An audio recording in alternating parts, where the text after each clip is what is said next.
Are you looking for something new and exciting that could step up your lobster game? This dish may be the single greatest contribution to the entire genre, so stay tuned because you can only find it here. Today's recipe, grilled lobster with jalapeno butter. For a full list of ingredients and their amounts, please check the description. Now let's get started. We're going to lay this little beauty meat side down and fan the tail out for stability while we find the start point with the tip of the knife just above the tail. Start the cut all the way through and then we're going to carefully finish along the midline. Just like that. Now you can pull those halves apart. Nice. See how easy that is? Now she's ready for some pre-grill love. We'll start with a little drizzle of your favorite olive oil. And then give her a nice little rub and make sure that oil is spread evenly. And then we can hit it with some sea salt. And don't forget some freshly cracked pepper. And then it's time to make the magic. 1 stick of butter and 1 tablespoon olive oil in a hot skillet, and get that all melted down.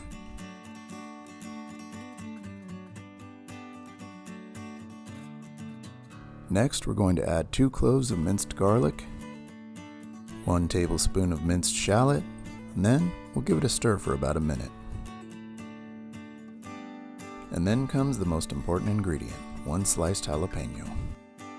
You'd be surprised how little heat is infused into that butter olive oil mixture, but the flavor is just incredible.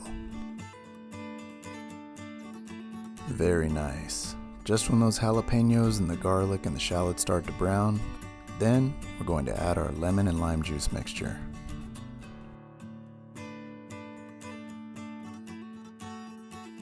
Oh yeah, that's starting to smell amazing.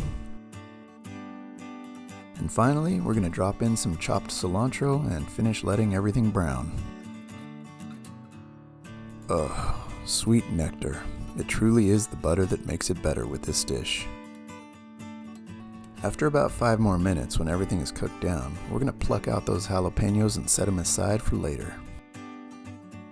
Those delicate slices may taste like candy, but what they leave behind is worth its weight in gold.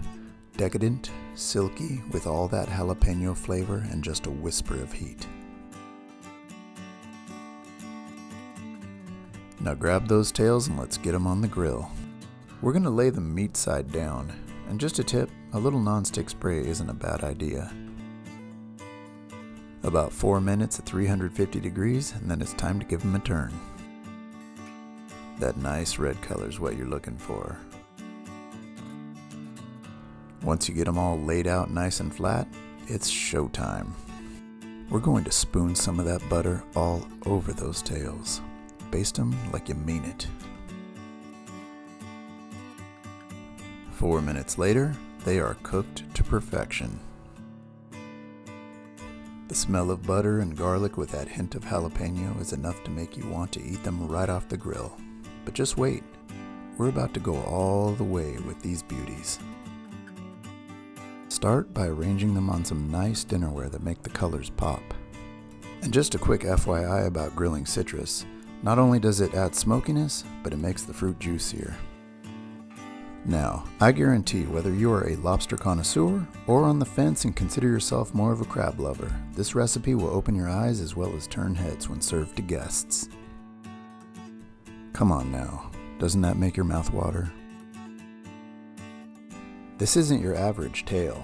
This is the type you've been waiting for your entire life, the type you bring home to mom. Just make sure you have enough for the both of you though, because it's so good you might end up fighting over it. Thanks for watching.